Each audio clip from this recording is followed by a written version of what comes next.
사람은 누구나 혼자 살 수 없는 거죠. 더구나 큰 일을 하기 위해서는 절대로 혼자 할 수 없습니다. 그래서 항상 위대한 역사를 보면은 위대한 사람 옆에는 또 하나의 위대한 사람들이 있었습니다. 위대한 정치가들 보면은 그 위대한 정치가 옆에는 또 다른 정치가들이 모여있죠. 그러니까 끼리끼리 모이는 거예요. 우리가 늘 보는 것처럼 그냥 그렇게 자기들 끼리끼리 모이는 것처럼 좋은 사람 옆에는 좋은 사람이 모이고 또 악한 사람 옆에는 악한 사람이 또 모이게 되어 있습니다. 훌륭한 사업가의 곁에나 훌륭한 체육가의 곁에나 또 혹은 그들이 위대해진 것은 다른 또 사람들이 있었기 때문인 것처럼 때로는 혈연으로 때로는 학연으로 또 여러 가지 인연 때문에 위대한 사람을 만들어가는 것입니다. 사람은 만들어지는 겁니다. 하나님이 내시지만 그러나 사람들은 만들어지는 거예요. 오늘 바울도 마찬가지로 바울이 위대했던 것은 바울 옆에는 그렇게 많은 사람들이 있었다는 것이죠. 늘 바울이 복음만을 위해 사니까 역시 그 옆에도 복음만을 위해 사는 사람들이 모였습니다. 그러니까 영광스러운 사람들은 한 영광을 누리고 또 수치스러운 사람 옆에는 수치스러운 사람이 간쪽에 모여서 같이 술을 맛보는 것처럼 바울이 고난받는데 함께 고난받는 사람도 많았고 함께 끝까지 그 사람도 많았었습니다. 결국 마지막 고난도 이겨서 영광스러운 자리에 갔다는 것은 그것은 철저히 바울과 자기들의 희생의 결과였습니다. 자기 희생이 없이는 절대로 좋은 일이 생길 수 없습니다. 여러분, 항상 자기 희생이 따라가는 거지 남이 해주는 희생은 없습니다. 신앙생활도 마찬가지로 내가 얼마만큼 희생하냐에 따라서 결과가 나오는 거지 남이 한 희생 속에 갖다 이름을 떠걸쳐놓고 있을 수는 없는 거예요. 자, 오늘 고린도서나 또 다른 옥중 서신에 보면은 거의 마지막이 개인적인 인사로 다 끝나게 됩니다. 오늘도 본문에 보니까 마지막 고린도서도 4장 마지막에 끝인사가 전부 다 사람의 이름들로 되어 있는데 오늘 우리는 그 사람들의 이름을 좀 주목해 볼 필요가 있습니다. 제가 좀 여러분 쉽게 하기 위해서 제가 써놨어요. 오늘 내용을 갖다 크게 보면 세 부류가 나오는데 사도의 보내심을 받은 사람들이 나오고 두 번째는 함께 지금 옥중에서 함께 고난하는 사람이 나오고 또 하나는 고린도서에 온 사람들 에바브라와 더불어서 함께 마지막 사람들이 나오는 이 세 부류의 사람으로 오늘 구성되어 있습니다. 그 성경 전체를 보면 이렇게 구성을 보면은 크게 세 가지로 나와 있는데 오늘 그럼 세 사람들의 모습 보면서 여러분과 저도 오늘 이렇게 바울의 마지막에 쓴 편지처럼 늘 사도의 마음속에 남는 사람이 되기를 주의 이름 축복합니다. 자, 오늘 그럼 제일 먼저 보니까 7절 말씀 보세요. 도유고가 내 사정을 다 너에게 알려주이니 그는 사랑받는 형제요 신실한 일꾼이요 주 안에서 함께 종이 된 자이다. 내가 그를 특별히 너에게 보내는 것은 너희로 우리 사정을 알게 하고 너희 마음을 위로하려 함이라. 신실하고 사랑받는 형제 오네시모를 함께 보내느니 그는 너희에게서 온 사람이라. 그들이 여기를 다 너희에게 알려주리라. 해서 첫 번째 뭐냐면 오늘 사도 바울이 오늘 그들에게 편지를 써서 보내면서 내가 오늘 이 편지가 두기고라는 사람에 의해서 전해지거든요. 그러니까 그 두기고를 보내면서 내가 이 사람만 아니라 오네시모도 함께 보낸다면서 두 사람의 이름을 지금 말하고 있습니다. 이 고린도서라는 것은 그 당시 에바브라가 이 사도 바울을 잡았는데 그 교회 속에 생기고 있는 여러 가지 문제가 있어서 그 교회 속의 문제의 답을 처방전을 지금 써서 보내는 건데 근데 이 편지를 보낸다는 것이 그렇게 쉬운 문제가 아니었습니다. 지금처럼 누가 대신 갖고 가는 것도 아니고 이 편지는 그 당시 사도 바울은 정치범이었기 때문에 만약에 정치범이 보내는 편지가 밖으로 나가시다는 것을 알려지게 되면 이것은 굉장히 큰 문제입니다. 그러니까 굉장히 믿을 만한 사람이 아니면 보낼 수 없는 거죠. 여러분 아무나 이 편지를 주겠습니까, 여러분? 오늘 바울은 두기고란 사람에게 편지를 들려보내면서 오네시모도 함께 보내겠다 해서 두 사람 이름을 제일 먼저 쓰고 있습니다. 자, 오늘 편지를 갖고 가는 큰일. 어쩌면 이게 붙잡히면 큰 사건이 벌어질 텐데 또 가다가 누가 이거 편지를 가지고 밀고 갈 수 있으면 불구하고 가장 그 주변에 보니까 믿을 만한 사람, 나는 이 사람만큼 믿을 수 있어 해서 오늘 찾은 사람이 두기고였습니다. 그래서 그 제자 두기고를 이렇게 표현하고 있어요. 사랑받는 형제, 신실한 일꾼, 존에서 함께 된 종이다. 이렇게 말씀하고 있어요. 그러니까 오늘 바울이 하고 있는 두기고에 대한 찬사는 이게 보통 찬사가 아닙니다. 그냥 인사치레로 그냥 너 잘났다. 아, 당신 믿음이 좋아요. 이것이 아니라 오늘 사랑받는 형제요, 신실한 일꾼이요, 주 안에서 함께된 종이라는 것은 사도 바울이 할 수 있는 최고의 존경스러운 표현이 바로 이거였습니다.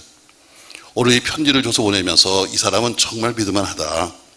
이 사람은 정말 내가 믿을만한 사람이라는 것을 강조하기 위해서 오늘 사랑받는 형제요, 신실한 일꾼이요, 주 안에서 함께된 종이다. 이렇게 말하고 있습니다. 바울은 두이고를 믿었습니다. 이 사람이라면 분명히 가서 내 말을 전해줄 거야.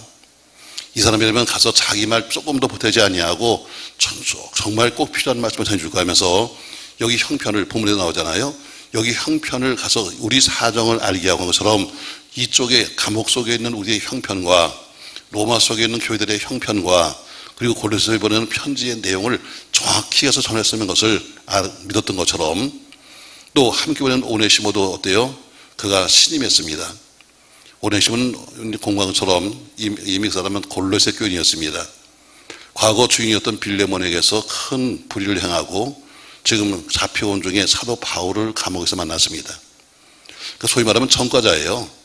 그러니까 전과자로 지금 감옥에 들어갔는데 오늘 여러분 전과자를 바라보는 눈은 예나 지금이나 다 나쁩니다. 저는 어떤 이유로 들어와서 간에 아무런 잘못이 없이 들어와서도 전과자입니다. 이것만 해도 별로 남들이 썩 가까이 하고 싶지 않아요. 근데 빌레몬은 어쩌면 그의 주인 빌레몬에게 보내면 빌레몬에 의해서 죽을 수도 있는 그런 사람입니다. 이런 어두운 그림자가 있음에도 불구하고 사도 바울이 그에게 오늘 두이고와 더불어서 함께 편지를 보내는 중요한 일을 맡겼습니다. 자, 바울은 그를 골로새 보내면서 오네시모를 뭐라고 부르는가? 9절 말씀 보세요. 신실하고 사랑을 받는 형제 오네시모 이렇게 말합니다. 전과자입니다. 남들이 주인에게 큰 손해를 끼치고 좀 도망가서 감옥에 들어온 그를 갖다 보내면서 그를 신실하고 사랑받는 형제다 이렇게 말합니다. 아직도 골로새 교인들은 저 사람은 과거에 주인을 배반하고 도망간 도망자 혹은 우리에게 큰 피해를 끼친 사람 이렇게 말하고 있을 텐데 바울은 그를 신임해서 오늘 빌레몬에게 보낼 때도 갇힌 중에서 낳은 아들이다 이렇게 말하고 있고 저는 나의 신복이 되었다 이렇게 말하고 있습니다. 또 바울은 편지를 쓰면서 빌레몬에게 그가 가거든 나를 대하듯이 해달라 이렇게 말하면 오늘 이 두 사람 오네시모와 그리고 두이고의 공통점이 무엇인가 우리 세 가지를 볼 수 있어요. 자, 다시 말씀 7절 보세요. 두이고가 내 사정을 다 너에게 알려주이니 그런 사랑받는 형제여서 오늘 표현하기를 뭐라 했냐면 무슨 받는 형제? 사랑받는 형제다 이렇게 하면 오늘 두이고를 사랑받는 형제라고 말하고 있고 오네시모도 역시 앞에 소개하면서 9절 말씀 보니까 신실하고 사랑을 받는 형제 이렇게 말합니다. 바울에게는 오늘 이 두 사람은 많은 사람이 있지만 그러나 사랑받는 형제라고 표현하고 있어요. 여러분 사랑받는다 이게 무슨 뜻이에요 여러분? 바로 신임하고 있다는 이야기입니다. 무슨 일을 이 사람에게 맡긴다 하시라도 넉넉히 사람은 할 수 있다는 것을 내가 믿고 있다는 이야기입니다. 그러니까 마음이 든든한 사람이죠. 바로 내가 아끼는 사람이요 내가 믿을 만한 사람이다 신뢰한다 해서 사랑받는 형제다 이렇게 말합니다. 아까 말한 것처럼 오네시모는 과거에 자기 주인이었던 빌레몬에게 큰 손해를 끼친 사람인데 오늘 대사도인 사도 바울 베냐민 지파에서 태어나가지고 굉장히 큰 사역자였던 사도 바울이 내 형제라고 부를 정도로 이것은 굉장히 큰 표현이었습니다. 오늘 그는 사랑받는 형제요. 두 번째 그를 뭐라고 하냐면 신실한 뭐라고 그래요? 9, 7절 말씀 다 너에게 알려주리니 그는 사랑받는 형제요 신실한 무엇이요? 일꾼이라고 부릅니다. 신실한 일꾼이다. 자, 신실한 일꾼이 뭡니까 여러분? 충성스러운 일꾼이요 진실한 일꾼입니다. 거짓이 없습니다. 꾸밈이 없습니다. 눈가림이 없습니다. 그냥 목숨을 다해서 일하는 사람을 가리켜서 말하는 거죠. 자, 교회로 추천장을 써달라고 봅니다. 추천서 써주세요. 뭐 학교 교수가 되기 위해서 오는 사람도 있고 또 여러 가지 손수 받아가는데 그냥 써주세요 하면은 안 써줄 수가 없어서 정말 마지못해 사는 사람에게는 예 그냥 사무실에서 받아가세요 이렇게 말합니다.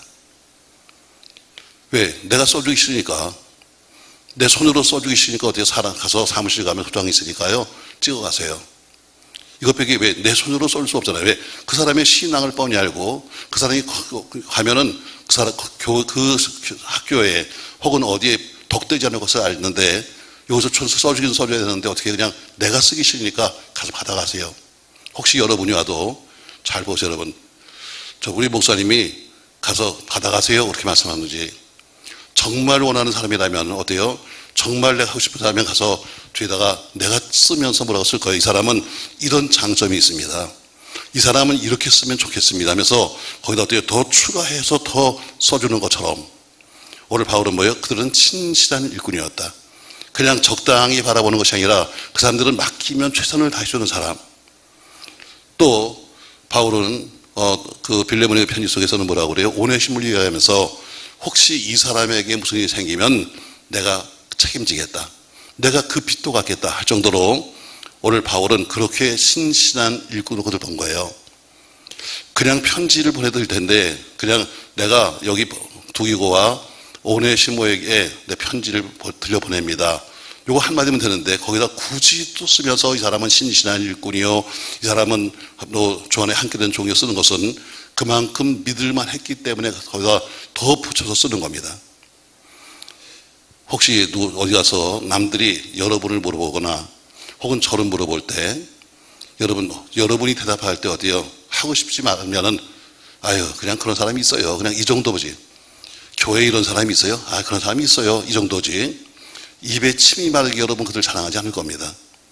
오늘 바울은 지금 어때요? 두 사람을 가리켜서 신실한 일꾼이다 이렇게 말합니다. 전 여러분 그렇게 되기 바랍니다. 할렐루야.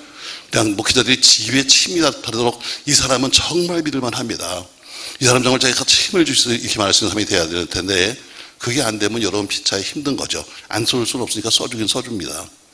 왜? 아니면 또 입에도 대빨 나가지고 또 여러 가지 할 테니까. 자, 세 번째 또 뭐라고 말하는가? 7절. 두유고가 내 사정을 다 너에게 알려주니 그는 사랑받는 형제요 신실한 일꾼이요. 세 번째 뭐라? 주 안에서 함께 종이 된 자이라. 자, 오늘 여기 주 안에서 함께 종이 되었다 이렇게 말합니다만 이 표현은 사실 빌립보서 1장 11절에 에바브로와 디모데에게 썼던 딱 한 번만 나옵니다. 그러니까 두유고는 이제 뭐예요? 이제 나와 같은 동등한 위치에 있는 사도입니다 이 얘기입니다. 굉장히 높이는 거죠. 오늘 사도 바울이 오늘 저 두유고는 나와 같은 동일한 권위를 가지고 있는 그런 주의 종입니다. 오늘 이 얘기를 하는 거예요. 이런 권위가 있습니다는 뜻이죠. 사람들은 다 남들을 끌어내리려고 애를 씁니다. 아무리 훌륭한 사람도 그 사람은 어때 그러면 아유 그거요 별거 아니에요 뭐 하면서 이렇게 말하는데, 오늘 바울은 지금 두유고를 소개하면서 마치 자기의 갖고 있는 고리만큼이나 그를 세워주면서 오늘 주 안에서 함께 된 종이라면서 최고의 권위로 그를 높여주는 거예요. 디모데를 말할 때도 마찬가지로 나이 어린 디모데, 아들 같은 디모데지만 그러나 함께 주님을 위한 종이다 이렇게 바울은 말하고 있습니다. 맞습니다 여러분. 기왕이면 여러분들이 이런 사람이 되길 바랍니다.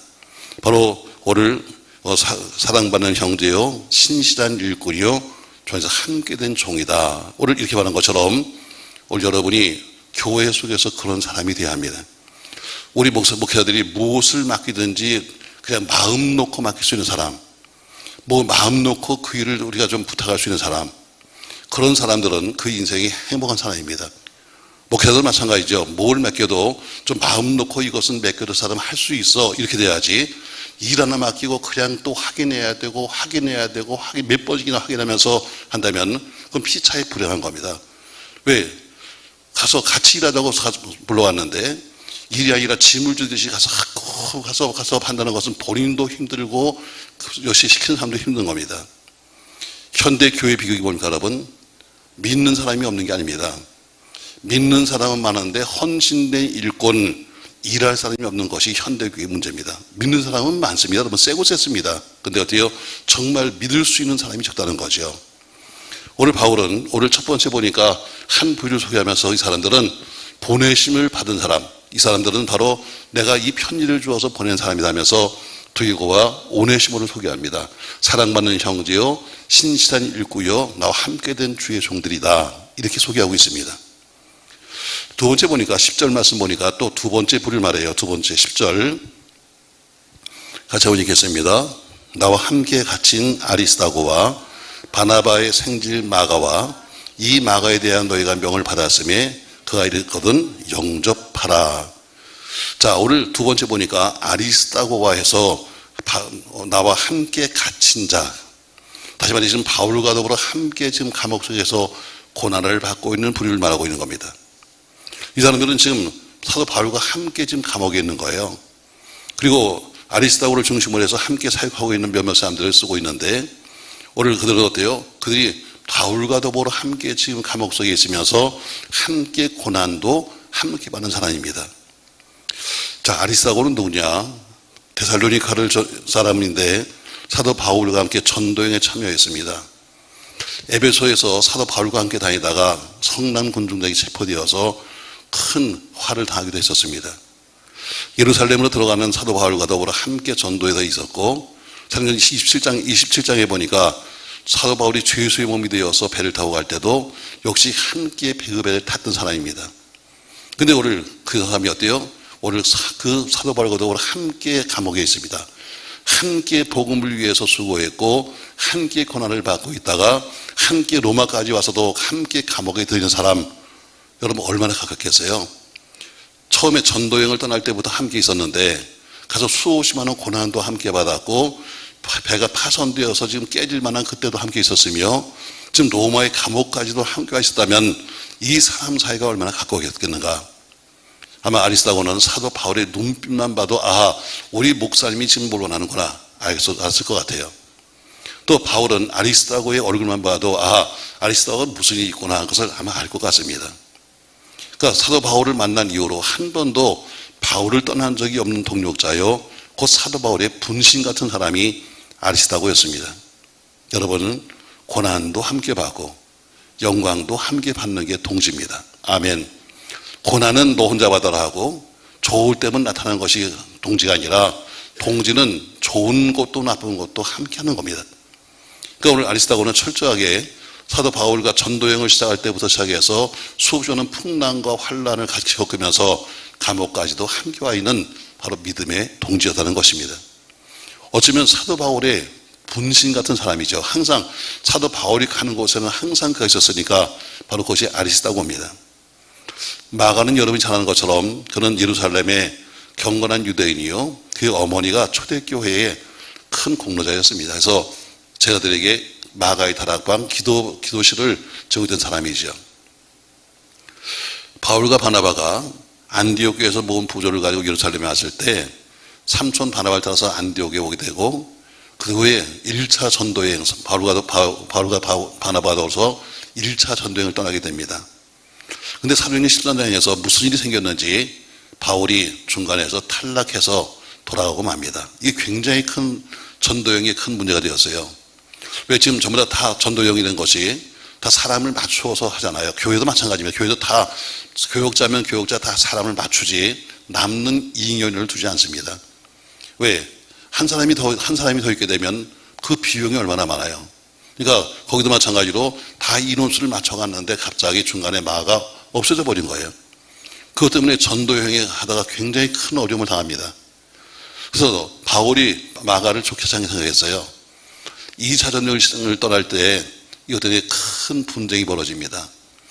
그 바나바는 자기 상질인 마가를 함께 데리고 갑시다. 한번 사람이 실수할 수도 있지, 좀 데리고 갑시다.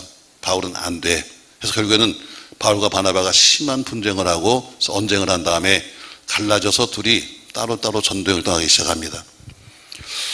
자, 바울이 마음이 많이 상했죠. 그것 때문에 바나바와 마가가 서로 함께 갔고 바울과 실라는 서로 또 팀을 만들어서 전도여행을 떠나게 됩니다. 그 후에 바나바와 마가의 이름은 사도행전에 나오지 않습니다. 그런데 언젠가 그들이 서로가 화해했는지 옛날에 그 허물과 감정을 다 씻고 오늘 보니까 감옥에 마가가 와 있다, 오늘 이렇게 말씀하는 거죠. 또 11절에 보니까 유수로 하는 예수도 너에게 문안한다 이렇게 말합니다. 저는 특별히 유수도라고 하는 예수, 이 사람은 누군지 전혀 모릅니다. 누군지 전혀 모르는데 아마 오늘 이름을 봐서 예수라 부르는 거 보니까 상당히 율법을 잘 지켰던 사람 같습니다. 아마 그래서 그 이름을 그렇게 붙였는지도 모르겠죠. 그러나 누군지 신원이 확실하지도 않으면서도 사도 바울 옆에서 함께 동료했던 사람, 바로 이런 유수가 사람이 주변에 많았기 때문에 바울이 그를 감당한 겁니다. 다시 말해 아무런 자기는 빚도 없고 이름도 없고 그냥 뭐 했는지도 몰라. 그럼에도 불구하고 항상 바울 옆에서 돕는 사람이 있었기 때문에 바울의 역할을 감당한 겁니다. 오늘 바로 이렇게 좀 아리스타고와 마고와 유다라고는 예수와 이 사람들은 함께 지금 감옥에서 있는 사람이다 이렇게 말씀하고 있습니다. 또 한 부류가 있는데 또 한 부류를 보면은 다음 절에 나오죠. 자 12절 그리스도 예수의 종인 너희에게서 온 에바브라 해서 너희에게서 왔다는 것은 뭐예요? 골로새에서 왔다는 이야기입니다. 그래서 에바브라가 이렇게 말합니다. 또 13절에 그가 너희와 라오디가에 있는 자들과 히에라볼리에 있는 자들을 위하여 많이 수하는 것을 내가 전하노라. 사랑을 받는 의사 누가와 또 데마가 너에게 문안한다. 라오디가에 있는 형제들과 눈바와 그 여자의 집에 있는 교회에 문안하고 이 편지를 너에게 읽은 후에 라오디가인의 교회도 있게 하고 라오디가로부터 오는 편지들 너에게 또 읽어라. 17절 아키포에게 이르기를 해서 오늘 몇 사람이 나오고 있습니다. 12절에 보니까 에바브라가 나오고 있잖아요. 에바브라는 여러분 잘 아는 사람이죠. 바로 오늘 뭐라고 말하냐면 성경에는 그를 예수의 종이요 기도의 종이다 이렇게 표현하고 있습니다. 여러분 예수의 종이란 말이 나오고 있습니다만 바울이 예수의 종이란 말을 쓴 사람이 빌립보서 1장 1절에서 디모데와 에바브라 두 사람밖에 없습니다. 그렇게 많은 사람이 있음에도 불구하고 이 사람은 예수의 종이요 기도의 사람이라고 쓴 것은 두 명밖에 없어요. 그러니까 지금 이 사람들은 골로새에서 떠나서 지금 바울을 만나러 왔습니다만 오늘 그들은 어디에 가 있든지 항상 그 교회에서 기도하고 있다는 겁니다. 여러분이 어디에 가 있든지 항상 교회에서 기도하십시오. 아멘. 꼭 교회에 들어서만 아니라 어디에 있든지. 오늘 에바브라는 지금 감옥에 지금 바울을 만나러 와 있습니다. 그러나 그가 기도의 종이다 이렇게 말한 것은 그가 어디에 가 있든지 항상 잊지 않고는 기도한다는 것이죠.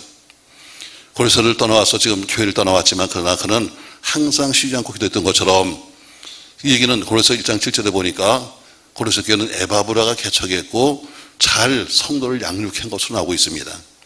그래서 그를 바울은 말하기를 그리스도의 신실한 일꾼이다 이렇게 말씀하고 있습니다. 자 오늘 첫 번째 보니까 지금 골로새에서 온 에바브라라는 사람을 소개하면서 이 사람은 기도의 사람이었다. 그리고 오늘 이 사람이 너에게 안부전한다 이렇게 말합니다. 또 의사 누가가 있잖아요. 역시 누가도 역시 이방인이었습니다. 의사였죠. 사도행전 16장부터 나오기 시작하는데 그는 평생토록 마치 사도 바울과 함께 사역의 멍에를 맨 것처럼 그런 디모데 후서부터 계속해서 바울이 가는 곳까지 마지막 바울이 죽을 때까지 항상 그는 옆에 있었던 주치의 같은 사람이었습니다. 그러니까 바울이 사역을 감당한 것은 그렇게 묵묵히 자기의 사역을 감당해주는 사람이 많았기 때문입니다. 저는 우리 교회도 그랬으면 좋겠어요. 그냥 묵묵히 그냥 뭐 떠들지 말고 묵묵하게 주어진 자기를 감당하는 평생토록 어때요? 바울의 건강에서 기도하며 또 항상 옆에 있었던 누가처럼 오늘 바울이 끝까지 사역을 감당했던 것은 오늘 이런 의사 누가가 옆에 있었기 때문입니다. 오늘 그는 참 귀한 거죠. 사도행전 16장부터 시작해서 마지막까지 늘 함께 있던 사람. 오늘 그 사람이 서신에 나오고 있는 거죠. 또 데마도 나오고 있습니다. 데마는 오늘 여기 골로새 4장과 그리고 빌레몬서 1장에 나옵니다. 디모데 후서 4장에도 나오는데 꼭 3번 등장하고 있어요. 근데 이 데마는 어디에 봐도 사랑받는 형제니 신실한 일꾼이니 뭐 함께 된 종이니 이런 수식어가 하나도 없습니다. 그냥 무조건 데마입니다. 그리고 끝에 가서 어때요? 결국 세상을 사랑해서 떠난 데마 이렇게 하나 나옵니다. 남들은 전부 다 소개할 때마다 앞에다가 수식을 붙여가지고 이 사람은 정말 믿을 만한 사람, 신실한 사람 하는데 데마는 전혀 그런 것이 없이 그냥 이름만 딱 데마 이렇게 하고요. 무슨 얘기 여러분? 이것은 사랑을 받거나 특별히 도움을 주는 사람이 아니라 그냥 함께 있는 사람 정도로 끝나는 거예요. 교회도 많잖아요. 특별히 교회에서 뭘 하는 것도 아니고 그냥 늘 함께 그냥 와 있던 사람 이 정도밖에 안 되기 때문에 앞에 그 사람에서 수식어가 아무것도 붙지 않아요. 어쩌면 처음부터 탈락을 예정한 사람일지도 모르죠. 오늘 빌레몬서를 쓰거나 오늘 이사회들은 바울이 동력자로서 이야기합니다. 근데 빌레몬서가 지나가고 디모데 후서에 가니까 대만은 떠났다. 세상을 사서 떠났다고 말씀하고 있습니다. 비극적인 얘기죠. 앞에서는 동력자라고 했는데 뒤에는 떠난 사람으로 나오고 있으니까 이 사람은 어떤 사랑도 칭찬도 받지 못한 채 그냥 이름만 있다가 나중엔 신앙의 변절자가 되어버린 비참한 사람입니다. 낙오자예요. 그건 대마가 주는 교훈입니다. 근데 오늘 그 대마도 지금 내 곁에 있다 이렇게 말합니다. 그러니까 믿음의 사람 옆에 다 믿음의 사람만 보이는 것이 아닙니다. 사도 바울 옆에, 예수님 옆에도 가룟 유다가 있었고 사도 바울 옆에도 오늘 대마같이 그렇게 옆에 항상 있다가 떠나버리는 사람도 있다는 것입니다. 항상 변절자도 옆에 있고 낙오자도 옆에 있는 겁니다. 또 유익한 사람도 있는가 하면 무익한 사람도 있는 것이지요. 우리는 과연 오늘 대마가 나오는 것처럼 나는 어느 자리에 있는가를 잘 보셔야 합니다. 지금 나는 어느 위치에 가 있는 거냐. 오늘 지금 사람 이름이 쭉 나오는데 나는 지금 오늘 여기 나온 사람처럼 사도의 보내심을 받을 수 있는 사람이냐, 아니면 사도와 함께 지금 고난을 받을 수 있는 사람이냐, 아니면 한때는 동력자였는데 아니면 나중에 떠나버릴 변절자가 될 것이냐, 그 위치가 어디냐를 우리가 확인하셔야 합니다.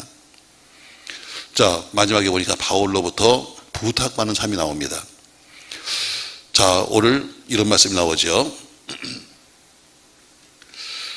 자, 14절. 사랑을 받는 의사 누가와 또 데마가 내게 문안하니라. 라오디게아에 있는 형제들과 눈바와 그 여인의 집에 있는 교회에 문안하고 이 편지를 너에게 읽은 후에 라오디게아에 있는 교회에게도 읽게 하고 또 라오디게아 교회로부터 오는 편지를 너희도 읽어라. 아키포에게 이르기를 주 안에서 받은 직분을 삼가 이루라 이렇게 말합니다. 자, 오늘 마지막 부분에 보니까 바울로부터 부탁을 받아요. 바울이 지금 부탁을 이 사람한테 이런 부탁을 합니다. 오늘 아마 골로새 교회 목회자로 출석되는 아키포라는 사람, 라오디게아 교회의 지도자로 보이는 룸바라는 사람이 나오고 있습니다. 여기 아키포나 룸바는 전혀 정보가 아무것도 없습니다. 이 사람이 어떤 사람인지 전혀 알 수가 없습니다. 근데 적어도 오늘 이 문맥으로 바라본다면 현재 골로새 교회의 책임자, 골로새 교회의 지도자, 또 혹은 라오디게아 교회의 지도자임에 틀림이 없습니다. 근데 오늘 그들에게 오늘 눈바와 그리고 아키포에게 부탁하는 말이 하나 있었습니다. 뭐라고 부탁하는가? 17절 말씀 보세요. 같이 한번 읽겠습니다. 크게 읽어야 돼요. 10절. 아키포에게 이르기를 주 안에서 받은 직분을 삼가 이루라. 오늘 뭐라고 부탁하는가 하면 오늘 세 번째 부류에 편지를 쓰면서 오늘 아키포와 룸바라는 사람에게 말하기를 너희는 현재 맡고 있는 그 직책, 현재 맡고 있는 그 직분, 그것을 네가 잘 감당해달라. 지금 뭐 하고 있는데 한 사람은 지금 이 골로새 교회, 한 사람은 라오디게아 교회에 지금 지도자 역할을 감당하고 있는데 당신들이 맡고 있는 그 직분을, 그 직책을 잘 감당해달라 하는 부탁을 하면서 편지를 마치고 있습니다. 어쩌면 룸바라는 사람은 자기의 집에 교회를 개척했는지도 모르겠습니다. 아마 그렇게 보이고 있어요.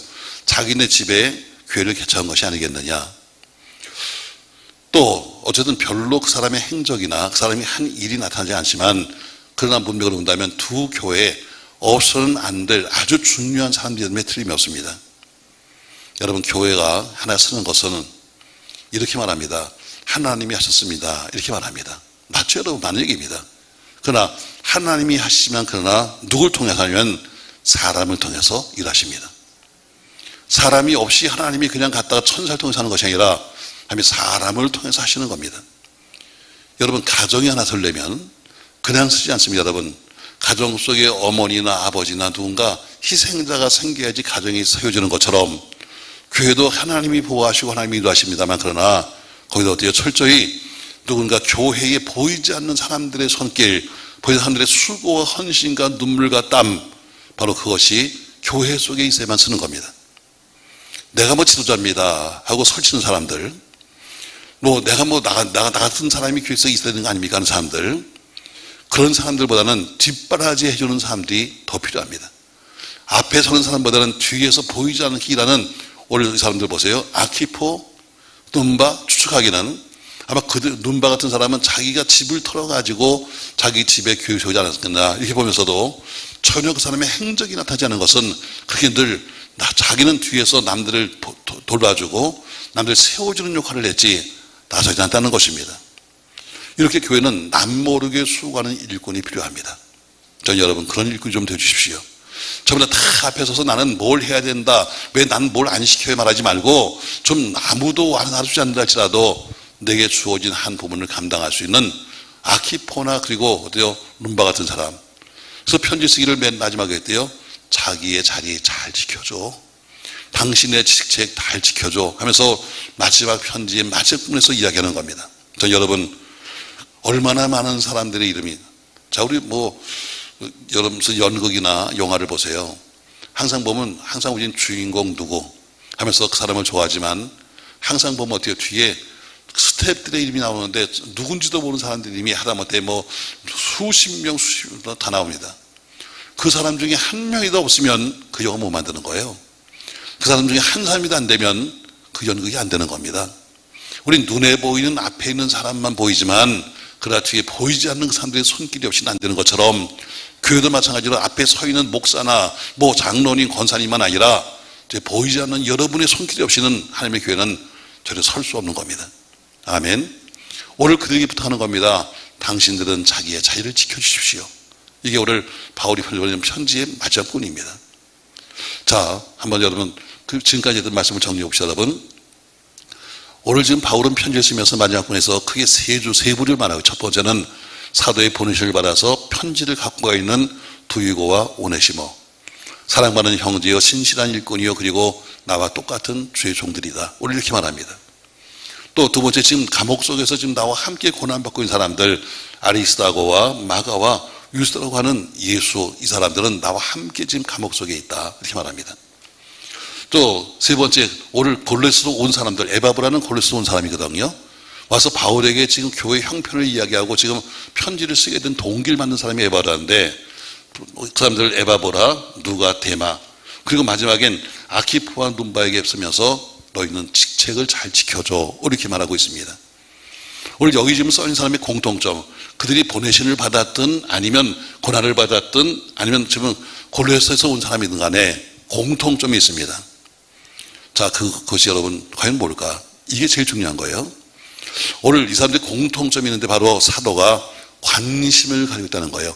그 앞에 수많은 사람이 있음에도 불구하고 이름을 쓸 정도로 사도 바울이 뭐예요? 관심이 있었다. 전 여러분 목회자가 관심 있는 성도십시오. 관심 성도. 이게 복입니다, 여러분.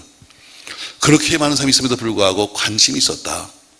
또 그 사람들은 사랑받는 사람들이었습니다. 사랑하기 때문에 오늘 그들의 이름을 거론하면서 그들에게 부탁하기도 하고 또 뭘 갖다 이야기하기도 하고 또 남들에게 소개도 하는 거지, 사랑하지 않고 믿지 못한다면 절대 안 했을 것입니다. 결국 이 사람들은 사도와의 목회에 잊을 수 없는 사람이었습니다. 잊을 수 없는 사람. 전 여러분 목회자가 잊을 수 없는 성도가 되십시오. 그게 복의 복입니다, 여러분. 제가 한번 그런 얘기하잖아요. 구약에 보면 대제사장들이 1년에 한 번씩 이 대속죄일이 되면 성막에 들어갑니다. 성소에 들어가죠. 평상시에 입었던 가운을 입습니다만 그러나 앞에다가 특별히 그때는 뭘 하냐면 앞에 판결 흉배를 붙이고 합니다. 평상시 입었던 가운에다가 앞에다 판결 흉배를 붙이는데 판결 흉배는 12개의 보석이 달렸어요. 다시 말해 한 지파를 한 보석으로 보는 거예요. 그러면서 그 제사장이 들어가서 이 보석을 만지면서 하나님 유다 지파요, 하나님 베냐민 지파요 하면서 한 보석 하나가 한 지파를 의미합니다. 그처럼 여러분 교회 속에는 모든 성도는 이름을 알든 모르든 또 여러분 뭘 하든 간에 담임 목사의 마음속에는 전부 다 보석들입니다. 물론 큰 보석도 있고 작은 보석도 있습니다만 그러나 어쨌든 보석이라는 것은 돌멩이와 달리 빛이 나지 않으면 쓸모없는 게 보석입니다. 보석이 빛을 잃어버리면 돌멩이도 못한 거예요. 그처럼 여러분은 어때요? 목회자 마음속에 보석 같은 사람이 되셔야 합니다. 보석이 졸면 안 되지. 눈을 떠야 보석이 되는 거지. 다시 말해 여러분은 보석 같은 사람이 되십시오. 그게 여러분 그게 복입니다. 정말 이 사람은 어때요? 이 사람은 하나님 이 사람이요, 이 사람 안 보여요. 이 사람 어떻게 된 거죠? 물을 수 있는 사람이 되지. 보이든 안 보이든 관심 없이 그냥 있다면 그건 돌멩이로 바뀐 겁니다. 그냥 있으나만 사람이죠. 오늘 바울이 어때요? 주변에 이 사람만 있겠습니까? 여러분, 수십만한 사람이 옆에 있었을 겁니다.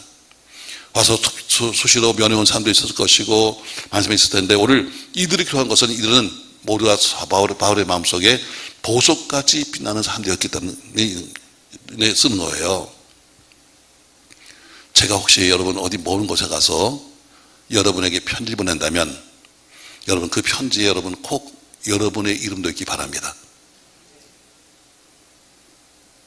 자, 이게 침 좀 한번 바르고 꼭 이 바래요, 여러분. 근데 이게 참 큰 오해더라고요. 뭐 세월이 많이 지났으니까 옛날 얘기 하나 해드릴게요, 여러분. 제가 참 미국에 부흥회를 많이 다닐 때 미국에서도 수시로 제가 전화합니다. 연락합니다. 뭐 그 당시는 여러분 전화비가 비싸니까 긴 전화는 못하지만 그러나 수시로 연락합니다. 근데 뭐라 그러냐면, 자, 그래도 목사가 어디 해외로 집회를 가면은 그래도 최소한도 교회 쪽의 중직은 새벽이라도 나와서 좀 기도해야 되는 거 아니야? 아니야? 그냥 퍼대고 자야 되는 거야? 에휴, 목사야, 그냥 너는 알아서 가라 하면서 퍼대고 자야 되는 거야? 제가 보니까 그 당시에 우리 교회 안수집사가 두세 분밖에 없었어요. 근데 들어보니까 어떤 분이 전혀 안 나온다는 거예요. 그래서 제가 전화했어요, 그분한테. 집사님, 저 미국 온 거 아시죠? 그러니까, 아유, 목사님 제가 알죠. 제가 지금 너무 힘듭니다. 그러니까 기도 좀 해주세요. 집사님이 좀 기도 좀 해주세요. 저는 무슨 뜻이냐면, 좀 나와. 좀 당신 좀 나와서 기도 좀 해. 이래서 한 겁니다. 근데, 이야, 교회 여기 돌아왔더니 난리가 났어요. 온 교회 다니면서 우리 목사가 나한테만 전화했다? 우리 목사가 나만 믿어서 나한테 전화했다. 다른 안수집사들 다 아니고 나한테만 전화해서 나한테 기도해달라고 그랬다? 별. 나 그 다음부터 다시 전화 안 해. 누구한테도. 내 뜻은 그게 아니에요, 여러분. 그래서 당신이 그래도 우리 교회 장로도 안 계시고 우리 교회 지금 안수집사라고 지금 두 명밖에 없으니 당신도 좀 나와서 새벽에 좀 기도 좀 하세요 하는 그 뜻에서 어때요? 집사님, 나 많이 힘들어요. 기도 좀 해주세요. 그들이 어때요? 우리 목사님이 나한테만 전화했다 그래가지고 온 교회를 뒤집어놨어요. 그래서 그 다음부터 어때요? 안 해. 죽어도 안 해. 여러분, 그 속마음을 안 해요. 속마음을. 왜 그런 말을 했는가? 아니, 전 목사가 왜 미국에서 전화해가지고 나한테 기도해달라고 했을까? 아니면 오해했나? 능력이 많아가지고 우리 목사가 세상에 전화했다가, 여러분, 그거 아니에요. 그런 오해를 하면 안 돼요. 내가 혹시 여러분의 편지 보내서, 뭐, 전 문자 보내서라도 집사님, 나 위해서 기도해 주세요. 그러면 무슨 뜻이야? 정신 차려 하는 뜻이에요. 다시 말해, 무슨 뜻이야? 정신 차리세요 하는 뜻이에요. 당신의 기도가 정말 필요가 아니라 집사님, 권사님, 장로님, 당신의 기도가 필요합니다 하는 것은 뭐예요? 정신 차리세요. 지금 그럴 때가 아닙니다는 그래서 보내는 거예요. 아, 내가 오늘 너무 답을 잘 말해준다, 이거. 자, 제가 아주 먼 곳에 가서 여러분 편지 보낸다면 과연 내가 우리 교회에서 누구한테 편지 보낼 건가? 오늘 지금 바울 옆에 이 사람만 있겠어요, 여러분? 정말 많은 사람이 있었을 텐데 불구하고 오늘 이들의 이름을 이렇게 해서 요만큼만 쓴 것은, 이 외에도 많이 있지만 그러나 다 못 썼겠지만 그러나 이렇게 쓴 것은 그래도 이 사람만큼은 신실하다고 믿었기 때문에, 이 사람만큼은 그래도 믿을 수 있다고 믿었기 때문에 오늘 그가 편지 이름을 쓰는 것처럼 전 여러분이 사랑받고 여러분이 칭찬받고 여러분이 믿을 만한 사람이 되길 주 이름으로 축복합니다. 오늘 마지막 편지를 마치면서 오늘 바울이 이 편지에는 뭐예요? 자기의 지금 고린도 교회 보내는 처방전입니다. 처방전. 이 처방전을 지금 들려보내면서 저는 마지막 인사였습니다. 중요한 것은 사도의 옆에 있는 것이 아닙니다. 뭐 내가 목사 가까이 있어 이것이 아닙니다. 내가 어떤 모습으로 있냐가 중요한 겁니다. 내가 지금 누구 옆에 있어가 아니라 내가 지금 어떤 모습으로 지금 남들에게 보이고 있냐는 겁니다. 저 여러분의 평가는 하나님이 하실 것이고, 두 번째는 여러분의 이웃들이 해줍니다. 나는 믿음이 있어요. 나는 여러분 내가 말하는 것은 다 헛거고요. 하나님이 평가하시고, 두 번째는 어때요? 우리 주변에 있는 성도들이 여러분과 저를 평가한다는 겁니다. 저 사람이 어떤 사람이다, 저 사람이 뭐하는 사람이다, 저 사람의 신앙은 어떠한 것은 남들이 평가하는 거지 내가 스스로 평가하는 것 절대로 아닙니다. 오늘 말씀을 마치면서 바울의 곁에 있던 사람들처럼 여러분도 끝까지 바울 사도의 옆에서, 목회자 옆에서 함께 믿음 생활하고 마지막까지 있는 그런 아름다운 성도가 되기를 주의 이름으로 축복합니다. 고마우신 전능하신 아버지, 오늘 편지를 마치면서 여러 명의 사람들의 이름을 쓰고 있습니다. 크게 세 부류였습니다. 오늘 이 편지를 직접 들고 갈 두이고와, 그리고 오네시모, 또 나와 함께 지금 감옥에 갇혀있는 사람들, 또 그리고 이제 에바브라처럼 골로새서 왔지만 그러나 주변에 있는 사람들, 그리고 특별히 지금 교회를 지키고 있을 사람들에게 마지막에 주어진 데 직책을 잘 지켜달라고 마지막 편지의 마지막 부분에서 부탁하는 것처럼, 오늘 하나님도 여러분과 우리에게 마지막 주어진 너의 직책을 담당하라고 말하고 있습니다. 이름만 가지려고 하지 말고, 옆에만 있으려고 하지 말고, 오늘 우리 자리가 어딘가를 잘 기억하면서 그 일을 감당하도록 축복하여 주시옵소서. 예수님의 이름으로 기도합니다. 아멘. 찬송가 405장입니다. 주의 친절한 팔의 안기세.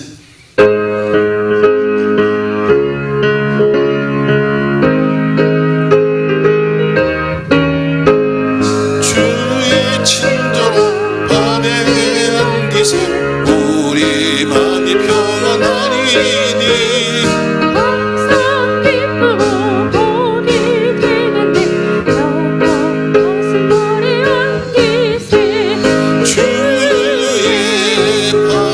팔에 그 크신 팔의 안기세, 주의 팔에 영원하신 팔의 안기세. 날이 갈수록 주의 사랑이 도로 광명하니 비치고 성성하는 기편이 가리니 영원하신 팔의 안기세. 주의 팔에 그 크신 팔의 안기세, 주의 팔에 영원하신 팔의 안기세. 주의 보좌로 나아갈 때에 기뻐 찬미 소리 외치고 겁과 두려움 없어지리니 영원하신 주의 팔에, 주의 팔에 그 크신 팔의 안기세.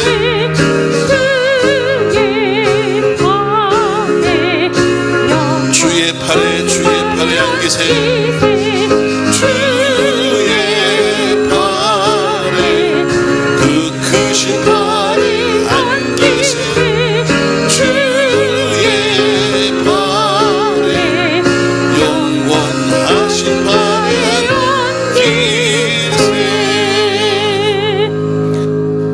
바울이 쓴 편지의 마지막 부분에서 너희 자리를 잘 기다리는 것처럼 아버지, 주어진 교회 속의 자리, 주어진 가정 속의 자리, 주어진 사회 속의 자리, 주어진 자기 자리 잘 지켜서 하나님께 영광이요 또 자기 자신 복이 되도록 축복하여 주시옵소서. 오늘도 말씀을 마치며 귀한 예물 속에 우리 마음을 담았습니다. 특별히 수술 후에 지금 회복하고 있는 사람들도 있고, 또 그리고 여러 가지 힘든 것도 많은 사람들도 있습니다.